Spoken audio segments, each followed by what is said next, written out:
Alex Behunin of LowKick MMA. I'm here with Brendan Allen, who returns to action next weekend on October 1st. Brendan, how are you? I'm good, brother. How are you doing? I'm good, man. I'm good. I'm very happy to be talking with you again. Um, 10 days out. How are you feeling? Ready for it to be time to go, ready for it to be hours, whatever, minutes, seconds. That's awesome. That's awesome to hear. Before we get to your fight, all in combat, man. That's so big. What was the idea behind that? I've always wanted to do something to like give back to like the community as a whole, the fighters and the fans, especially from where I'm from. And I've been pondering it for a while, and I finally just decided to pull the trigger on it, set everything up, and have a lot of great people that work with me on it. And I launched it earlier than like our first date. Like I released it earlier just because I wanted to make sure that we get all the kinks out, we plan for everything, have ample amount of time to make sure everything's taken care of. Because I don't want any hiccups, any like problems that we're not prepared for to occur. I've been around the game a long time, especially locally, like where I'm from. Mhm. Excuse me, and seen good, bad promotions and all these type of things. I know how everything's run. I've just sat back for what 10, a lot of years, over 10 years now, and just paid attention and learned and listened to people. And so now it's my turn, and I feel I'm going to do something at least where I'm from better than anyone else. That's always my goal. I'm trying to be better, and do better. I don't do mediocre, I'm trying to be better. So I want to do something great for the fighters, do something where they feel like it's bigger than what it actually is at the moment, especially like I want them to have that big time kind of feel. And this is only my first show, but it's only going to get better. And the way that I'm starting off the show, like as far as how it's ran, the the cage, the canvas, everything. It'll have that feel, even though the cameras aren't there yet. But eventually there will be cameras and there will be bigger venues and way more fans. But I mean, my first event, I plan to put at least 1,200 fans in on the arena. And that's packing the arena out. And I only rented like half the arena because it is my first show. So trying to figure things out and get everything, perfect. I want everything perfect before I start amping up the scale, amping things up. Because there's a lot of things behind the scenes to figure out and understand. That way, you can bring that idea to other people and have those statistics ready to go. So that's just the goal: is getting my feet wet, getting the first show, making it run very well, very professional, and we'll go from there. And just keep building and building and building. So much to unpack there. Firstly, is it going to be only for Louisiana for the time being? The locations will be in Louisiana just for now, but we'll bring people in. I know a lot of people everywhere, so we'll be bringing people in. It'll be all Amis and pros for right now, MMA, and maybe eventually we'll venture out to. I want to put like 2 to 4, little like in between kind of fillers of like kids doing something, whether it's little boxing or jujitsu or wrestling, just to let the younger generation, the real young generation, have that feel as well, like all eyes are on me. Because what kid don't want to go back to school on Monday and be like, yo, I did this weekend, and have a little picture or something. So I want to do that as well. But as of right now, first show, just getting my feet wet. It's just all Amis and pros MMA. And, we'll probably match about 14 fights ish. And, obviously amateurs fall out and stuff. So we expect to have 11 or 12, by the time the fight card rolls around. I feel like any more than that is a long night. You especially when many promotions want to do intermissions where we'll only have, as long as everything works out right, we'll only have one intermission, and that's going from Amis to pros. Um, but yeah, the goal is to match about 14 and hope. Obviously, you don't want to hope that people fall off, but you have to expect it. So we're hoping to end no less than 10, no more than 12 would be, perfect for a nice show, nice evening. Not where everyone's feeling all kind of drug out by the end of the night. And like, so that's the plan. And are you being the matchmaker, like, do you have your hands in everything, or are you kind of just like sitting back and letting people do that for you? Uh, so I kind of have my hands in everything, but there is certain matchmaking that I won't touch. Like if one of my friends want to fight on the card, I won't touch their that matchmaking at all. Just because, especially if I'm going to be in the corner for one of those people, I don't want my name to be associated with that matchmaking. Because at the end of the day, like my friend that's also like the matchmaker is like, bro, you can't corner. I was like, I'm sorry, man, but like, say if Tuco fights, I'm gonna corner him. I don't care. It's a conflict of interest. I'm like, there's no conflict of interest, man. There's nothing illegal about it. Right. My name's on the check that I pay them, but I'm not paying them to lose. Right. You know what I mean? Hey, you're getting paid the same no matter what, and it's a fight. You can still win. You know what I'm saying? So, um, but I don't plan to do that a lot. It have to be like someone like Tuco for me to do that. But yeah, I kind of have my fingers in everything. I know what's going on, even if I don't like mess with it. As far as like the business side, like I'm not too much into that, but I know everything that's going on, and if I feel like I need to say something, I will. Matchmaking, the amateurs, I let my man handle that, and then we go together on the pros. And if there's a problem, then they come to me, and then we have the social media side as well, and all that kind of stuff. And yeah, my only thing is just like that I'm big into is knowing what pros are going to be on the card, who they're going to be matched with, and then order. I bought a brand new cage, canvas, catwalk, all that kind of stuff. So that's on me. So figuring out like what logos for once we have all our sponsors solidified and done, placing those on the cage and on the cage and then on the canvas as well. Like that'll be me. So I like that kind of stuff, but I guess the biggest way you see is just the pros will I'll have my hand in. I talked to a lot of regional fighters, and the the the regional scene can be fucking brutal. You've been on it. You've been on it for a while. You know how it's just it can be slimy. It can be not for the fighters. So like with you now putting your hat in the regional MMA scene, I guess like what are you trying to do like better than these other regional shows? For me, I'm a big like honesty type of guy. If I tell you I'm gonna do something, that's how it's gonna be. What I like about like my big idea in my head was anyone, and I don't like to say anyone works for me particularly that works for like all in combat. Like it's a very big like team thing. Like everyone works together. I mean, if it really comes down to the end of the day, I don't ever see this happening. Obviously, I pay the check, so technically I'm the boss, but I don't feel that way. Like I have close close contact with everyone, so we all work together. And anyone who talks to a fighter or a coach or a manager or whatever from my promotion will have been a fighter at some point, whether it was amateur, pro, high level, low level. So they understand what it's like to speak to that fighter or that camp or whatever, and they understand what's going on, what it's expected, and things like that. Plus, another thing for me, especially right now at this point, is this promotion doesn't pay my bills. I fight to pay my bills. So I'm not looking to go out here, especially on the first few shows, and just crush it, make thousands and thousands of dollars. As long as I make, for me in my head right now, as long as I make enough to, especially off the first show, get my feet wet, understanding, seeing where we're at. That's a big one. But as long as I can pay all the people that's working for me, um, behind the scenes and obviously at the event, people at the little fuck, now I can't think of it. The vendors and stuff like that, all the workers that'll be, bringing fighters to and from the locker rooms, all that stuff. As long as I can pay for everything and recoup my money back from like the cage, because obviously that's a big expense, and pay everyone, to me that's breaking even, and I'm good with that. Especially for the first couple shows. After I get a first couple shows, obviously the first show is a little, like I said, hairy and figuring it out as far as like how much to pay the pros. Even though I know like what other shows are paying, especially locally, and with Fight Pass deals without them, like I know what they're paying.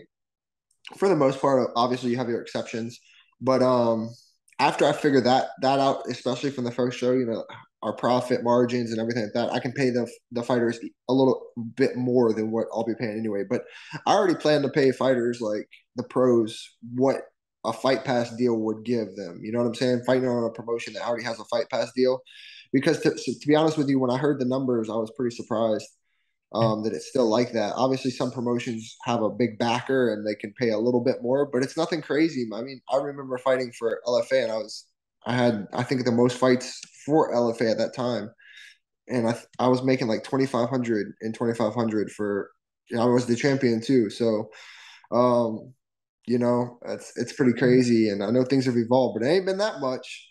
Fuck no, it hasn't. Yeah. It fucking hasn't. So that's one thing I do want to do too. Eventually, once I get a deal with whoever it'll be, is amp that pay up a little bit more for those guys. But again, right now, I just want to be able to pay everyone, recoup my money back from the cage and everything, so I can put that back into investments and stuff. And then from there, we'll see where it goes. But it doesn't pay my bills, so giving back to the community. I want to do something good for the fans. It's not all about the fight. Well, to me, it's about 75% for the fighters, and it's 25% for the fans as well. From where I'm from, you know, we don't have a lot of promotions that I don't even know the right word that I'm looking for, but we have promotions to where the promoter only cares about himself. You don't care about the fighter. They do a lot of slimy things just to make as much money as they can. You know, they stiff people, write bad checks, things like that. And then they also have promotions on the other side that just they're good promotions and they do good for the fighters for the most part, but they're in it for the money too. But they do good things for the fighters, but they also have an A side and a B side, and that B side always loses. Whereas I understand amateur, man, it's guys want to build their guy. Some guy, so I'm the type of guy. If you're an amateur, you're gonna get a tough fight, especially after four fights amateur, because a lot of guys are turning pro like soon. So for me, you might as well fight a really tough guy, see where you're made out of, because that record's gonna reset when you turn pro anyway.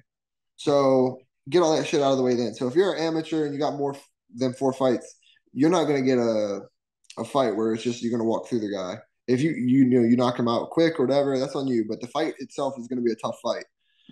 Pro, I understand, especially like down south, at least around the area, you know, where I'm from, the region. They like to, some guys like to build their guys as well, which is totally understandable. You know, they're very picky about fights, and that's fine. I understand, you know, you get a guy, you want to build him a little bit, you know, the first two, three, maybe four fights. But after that, again, you're going to get, you know, you're going to get a little test, especially if the kid's good, you know, they're going to get a test. It's not going to be no 0 and 11 guy, 1 and 15. There's none of that. That I don't have room for that kind of person on my show. Um, Obviously, I'll be honest. I understand, you know, last minute fallouts. You know, the week of you can't find no one else. You're trying to find this guy to fight because they just want to fight. I've been there. I've done that. I understand that. That's a whole different scenario. But matching from the beginning a guy that's with that kind of losing record, no, that's not me. So yeah, I want to put on good fights. Even fights, competitive fights. I don't want it to be, oh shit, this is the A side. He's 100% going to win. This guy's 100% going to lose. I don't. That's the thing that I don't agree with. But I also don't agree with the whole hey, let's get this guy 6-0 so he can get on contender series or something like that. But hey, his 6 fights that he's fought, the combined record of the guys are 10-50. Like I don't agree with that. So, you know, there's also there's certain things within the promotion that I just can't allow because I don't agree with them. I've been on, you know, that fighting side. I've been on like that coaching side a little bit. So there's certain things that I won't have because I just don't agree with, and that's fine. People have their own reasons, and they don't have to fight for me if they don't want to. That's totally fine. But at the end of the day, when you do fight for me, you'll understand the experience is a little different, especially as it continues to grow and gets like those deals where, you know, they're put on Fight Pass or something like that. Things will change a lot when that happens, but overall, it'll still be a great local promotion. I don't think there'll be too many run like mine as far as how clean, how professional, how well the fighters are taken care of. If someone has a negative thing to say that's fought for me, whether it's a coach or a fighter, if especially if they do it publicly, I'll be the first to tell you or tell them to their face, like, hey, I apologize, I was fucked up. I'll make it right to you by, you know, we'll figure it out. But if someone and I don't say nothing, then you know they were either a liar or just doing some shady stuff. Right. Because I mean, the guy, my boy Hollis, it's also going to be matchmaking with me. He's a fight. He used to fight. He's still around it all the time, and he's as honest as they come, man. If I tell you I'm going to find you somebody, I'm going to do my damnedest to find you somebody. Whether I got to fly someone in from Alaska, So yeah, for us, it's just about treating the fighters and the coaches and the corner and everything well. When they come to the event, it's run professional, on time. When we say it's going to be on time, you show up to an event, it says start at 7, but you don't start till 8 o'clock. Then you have 45 intermissions just so they can sell alcohol to get you, drunk to make as much money as they can. Like, come on, man. I want to run this professional. When the guys step in the cage, they feel the canvas on their feet. They see it's my cage is basically what Apex cage is. It's Mhm. the same size. The canvas is going to be a little different. It's a different material. It's not a vinyl and it's not a canvas. The canvas, obviously, I'd have to change it every single time, and obviously that's expensive, especially without a deal to change it every single time because blood getting on it and everything like that. So I forget what the material is, but I don't like vinyl because it's too slippery.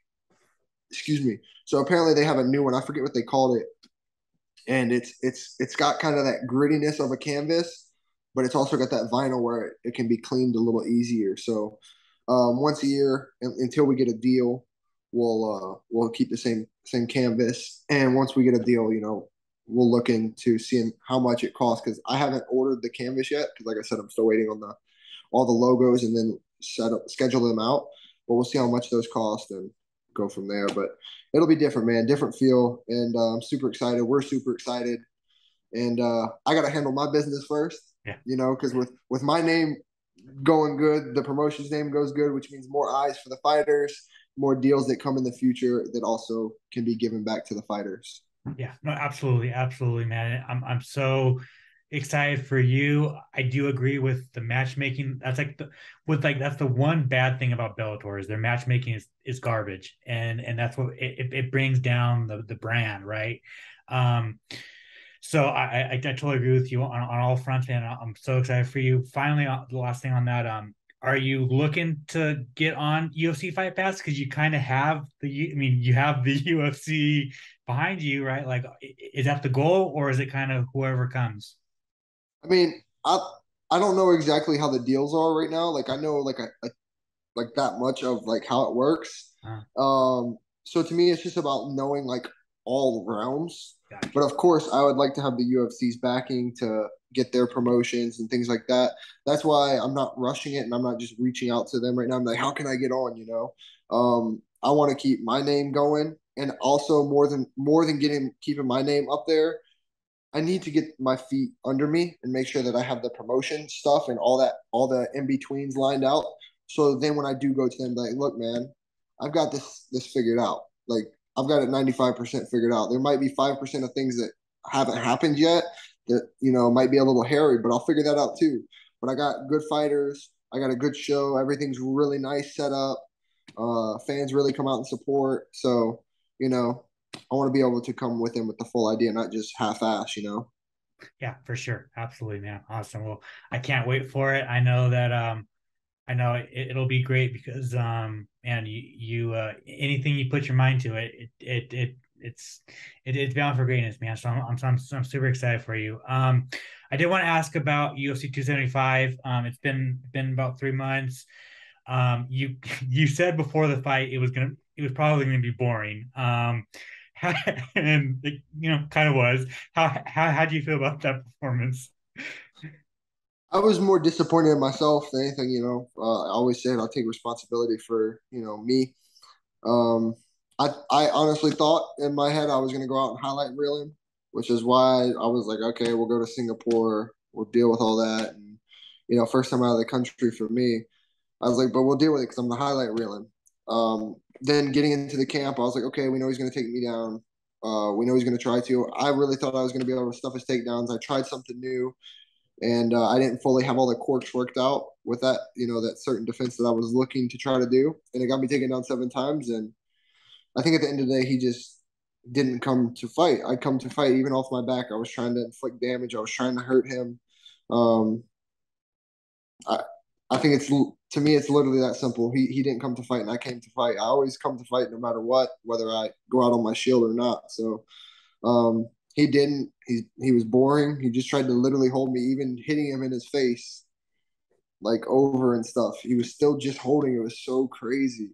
It was a crazy experience. It was a crazy just like being in the fight. Like, what the hell is this, man? Like, this is not a fight to me. We can go do this in a jiu-jitsu competition, and you still won't even win because you're gonna get stalling.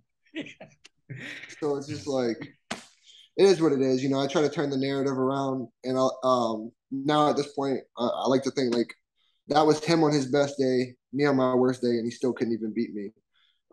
Watching the fight back, I'll be honest. After the fight was over, like immediately, I was like, they're gonna give it to him. We're close to his hometown. He was on top more, even though he literally did nothing. Um, I just figure we're close to his hometown, and maybe the takedowns, however, if they're judging by takedowns, they're gonna give him the fight. But I know I did more damage, and after seeing the statistics of the fight, I more than doubled his punches, and he had a minute in like 38 seconds or something like that more top time than I did. So it was like it's literally impossible by those statistics. I didn't have a mark. I think he was bleeding out of his mouth a little bit. His eye was all red around his side. But I mean, I almost finished him in the third with a rear naked. Like he cut in before I got to lock it. I was on top trying to do damage. Even from the bottom, I was trying to do damage. So it was very frustrating. But to me, there's no way that I did lose based on what we're supposed to be judging off of. We're supposed to be judged off of fight ending intentions, ultimately.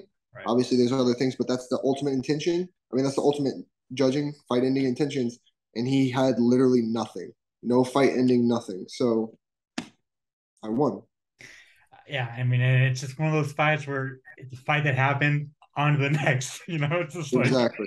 Exactly. it's probably not going to be one that people go back to your resume and want to rewatch. But I mean, Shit, I don't either. I don't blame him.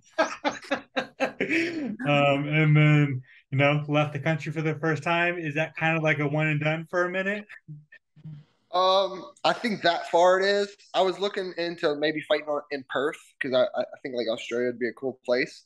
Mhm. But I think more at this like line, I'd really like to fight in Rio. To be honest, I really would like to go there January 21st. So I'm hoping everything works out, and I win this fight. I do it in a pretty good fashion, and have my call out for January 21st. I had a different call out, but then I thought about it, and I was like, it doesn't really fit in timeline realistically. So I had to drop one call out and go to another. But hey, I adapt. That all right. Well, now you have me thinking about who it is, so I'll get back to you on that. All I'll right. tell you, my first call out was I wanted the winner of Drickus and Till, Ooh, okay. but timeline I don't expect that to be realistic. Guys fighting on this level need a few months. Especially if it's a good fight, like a nice little banger. And those guys they're more strikers, both of them. So I expect it to be a striking fight and bumps, bruises, and maybe a knockout. So it's just not realistic. A month and a half, basically. So I had to change up gears and think. What's a guy that makes good sense from around that area in Rio that's ranked? One of them's ranked and one of them's not, but he's not from Rio either, the second guy that's not ranked. So, you know. Yeah, I got you. I got you. All right, Krzysztof Jotko, man. It's a name that you've been wanting to fight for a little bit. Why him? And how do you like the matchup? So why him? To be 100% honest, look at his resume, man. He's got a lot of fights in the UFC. At one point, he was ranked as high, maybe a little bit higher as number 9 in the world. I know for a fact he was number 9 in the world at one point. He's fought good guys. He's a hard puzzle to figure out, and a win over a guy like that just keeps your name going, keeps it buzzing. And for me, I want to beat him everywhere. He's never been fully beat everywhere. I think Strickland did the best at beating him, pretty soundly in one aspect. Mhm. Excuse me, in his aspect, which was striking. But no one's beat him everywhere. When he loses, he normally gets caught, other than the Strickland fight. So I want to beat him everywhere. Um, I know he just likes to stay on the outside, touch. Sometimes he'll pressure, but his holes are when he pressures. Even like, I'm not gonna lie, I'm a stalker, man. I like to look at every video, Instagram, whatever they're posting, man. If I can see it, I'm gonna watch it. That's just me. And even same thing when I see him now, it's if he pressures, eventually I'm gonna find a hole. Eventually I'm gonna find it. Um, Same thing in his fights that he's lost. At a high level, it's always him getting caught when he pressures.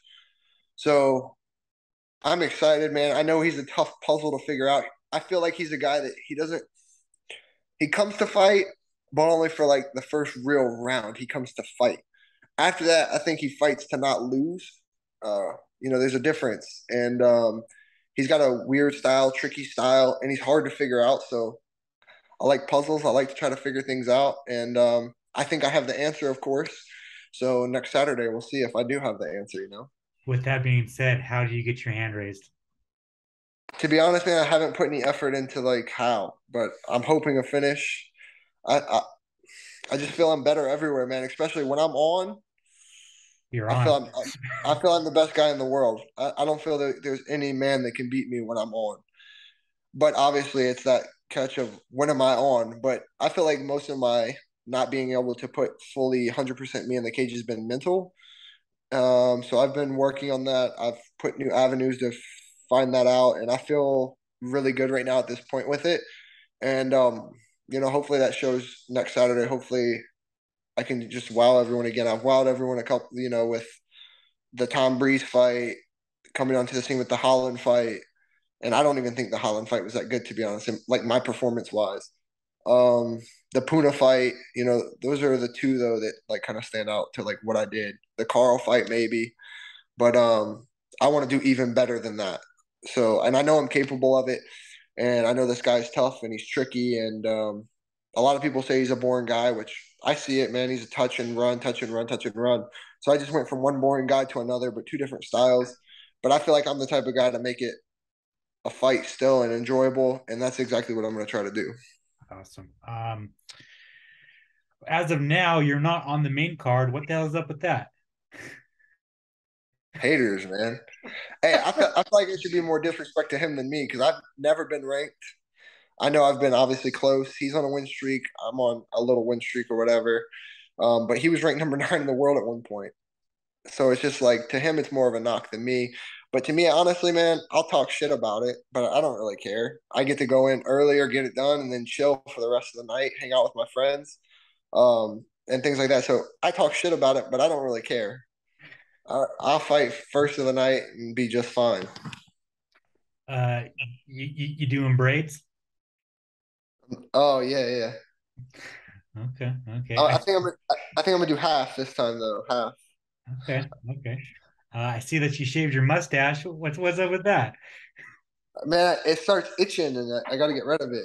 I have to keep the rest shaved down because I get like ringworm sometimes on my Okay. chin trainings. I don't even like I put ointment on it and everything like after training just to prevent it sometimes and it still don't work. So I have to keep it shaved or else I'll get that.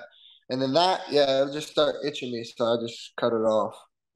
All right, all right, all right. You get all right, fine. And finally, man, are you excited to enjoy the holidays this year? I doubt that you're gonna want to get right back into camp, so you're gonna finally enjoy the holidays with the family. Yeah, for me, it's more about hunting this year. Like I want to enjoy my kids' birthdays, of course, they're in November. Um, but I've missed out hunting how I wanted to hunt, and still this year I'm not fully getting to hunt how I want to hunt because I haven't had time to set, go make my plots and my shooting lanes and things like that. Um, and I bought a new deer stand that I haven't got to put out yet, so it's late putting it out. So I'm a little nervous about that. They don't like deer, don't really like nothing new. But yeah, I'm more excited to hunt. To be honest, I haven't got to do that in 3 years. That's what I love to do, and I'm excited about that. But if I fight in Rio, obviously I'm gonna jump back in camp, first or second week of December, and I'll just be probably second week and be right back into it. And I'll come home for Christmas, but right back to it after that, and try to get that taken care of. It's always uh, not a risk, but just I can't think of the right word right now. But I'm having to give away things, so I can do better in the future and keep providing and keep upping, my stakes. And yeah, I'll miss some of the holidays with them, but it's a sacrifice, and I have to sacrifice those things. And to be honest, at this point, it sucks, but I'm okay with it just because I'm starting to see the benefits and the rewards from it. And I'm supposed to be at the time of my life, man. I'm 26. I'll be 27 in December. I'm about to start hitting my prime per se. So I got to see what's going to happen. It sucks being away from my kids. I miss them, but I get to see them every day on FaceTime. It's not like back when my dad was deployed and stuff where he couldn't see us or nothing. So I get to see them. I get to talk to them. But obviously, it's different with being there and getting to hold them and kiss them and put them to sleep and stuff like that. Like they're here right now. They're napping or they just went to bed. So, but it's a big sacrifice. But this is how I provide for them. This is how I give them that better life, and Right. it's a pretty cool job at the end of the day. For sure, for sure. Awesome, man. Brandon, thank you so much for your time, man. I really appreciate it. Always love chatting with you. If you want to plug your social media, plug any sponsors you might have, and you want to thank anybody, the floor is yours. Awesome, man. Thank you so much. I always appreciate it. I always enjoy talking to you, man. Thank you so much. My friend would like that Steelers flag in the back. He would love that.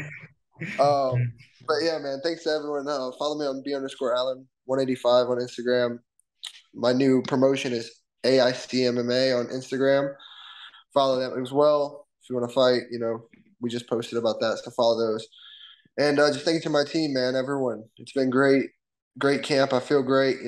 Thanks to Dominance. Thanks to my team at Killcliff. Thanks to the guys in Philly as well, John Marquez, Daniel Gracie. Thank you to them guys for, taking care of me when I was there. And I have a lot of good sponsors that help me. Mark Russell, Wex Gunworks, First Form.